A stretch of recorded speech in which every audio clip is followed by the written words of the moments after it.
How to fix Facebook Marketplace isn't available to you.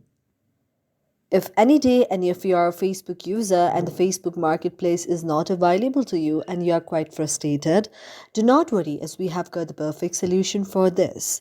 For this, first of all, you have to find the very Facebook application on your mobile device. After you find the very Facebook application, you have to tap on it like this. After that, you have to go to the I option like this. After you tap on I option, you can see an interface like this. Now you have to go to the option of notifications, and after tapping on notification, you have to allow the notification and allow sound and vibration. After that, you can go back again and then go to the option of permissions. After tapping on permission, you have to allow the permission to calendar, call logs, camera, contacts, location, microphone, nearby devices, notification phone, and photos and videos. Again, you can go back and then go to the option of set as default.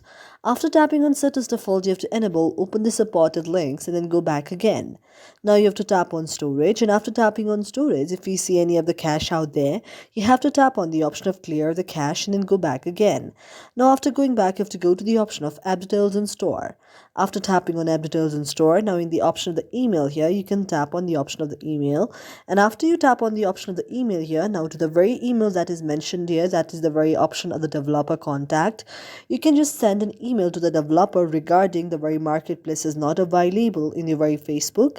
And after doing that, you can also go to the next option, that is you can go to the search icon on your mobile device and then go to the option of the Play Store there. After you go to the option of the Play Store, in the search icon of the Play Store, you have to search Facebook there, and after you search Facebook, if you see an option like this, and if you see the option of update there, you have to update your very application, and after updating your application, your problem may be solved. Thank you for watching our video, and if you really like it, do not forget to subscribe our channel.